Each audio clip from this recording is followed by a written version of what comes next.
สวัสดีครับตอนนี้พี่นานดีเจได้รับต้นอะโวคาโดมาจากแฟนคลับให้มาแฟนคลับ FC ให้มาเขาบอกว่าต้นนี้มันไม่ชอบน้ำฉะนั้นเวลาปลูกเราต้องปลูกให้มันอยู่สูงจากพื้นที่จะโดนน้ำท่วมฉะนั้นเราต้องเรียกว่าปลูกให้ลอยนะครับปลูกให้ลอยนะครับเราต้องนี่ครับเราก็ต้องออกมาจากกระถางก่อนทีนี้เราก็ต้องขุดให้มันอยู่ที่มันอาจจะต้องตอนนี้มันมีปัญหาเรื่องของต้นขิงครับเดี๋ยวนี้มันเป็นขิงเราต้องย้ายขิงที่เรามีอยู่นะครับเราต้องได้ย้ายที่อยู่เขาย้ายขิงนะครับขิงนี้มันก็ต้องการพื้นที่เหมือนกันเราก็จะต้องย้ายขิงแถวนี้มันเป็นที่อยู่ของขิงอ่อนครับ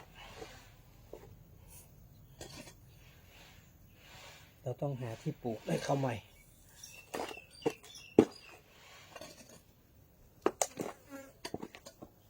หาที่อยู่ให้ขิงครับต้นขิงก็ต้องขุดเขาชอบอยู่แห้งๆก็ต้อง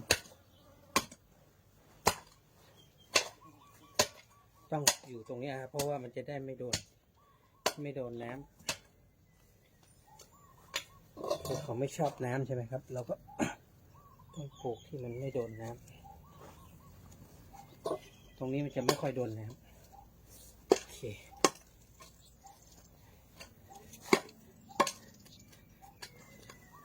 เขาบอกว่ามันอยู่แบบทุเรียนใช่ไหมแบบทุเรียนก็ไม่ชอบน้ำ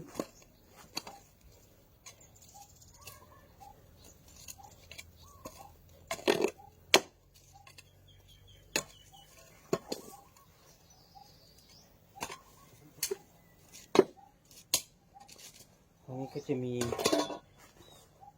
มะละกออีกต้นอันนี้ก็จะติดไม่ติดไม่รู้เราก็ต้องมีที่อยู่ให้เขามะละกอครับ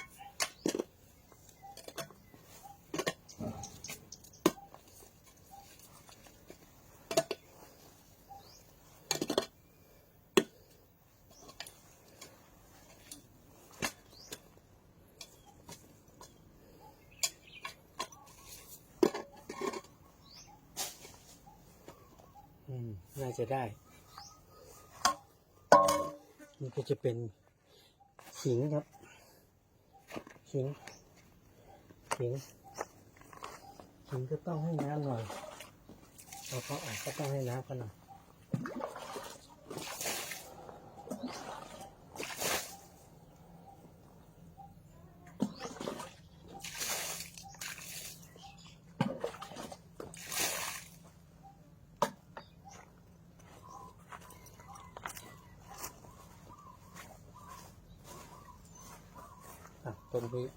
ตรงนี้ต้องเป็นที่อยู่ของอะโวคาโดมะละกอแล้วก็มะขามเพชรบูรณ์นะครับที่เราเพาะไว้แล้วก็ขิงครับเนี่ยครับต้องให้อยู่ด้วยกันนี่ไปก่อนเพราะว่าพื้นที่สูงแบบนี้มันไม่มีต้องใช้แบบนี้ครับ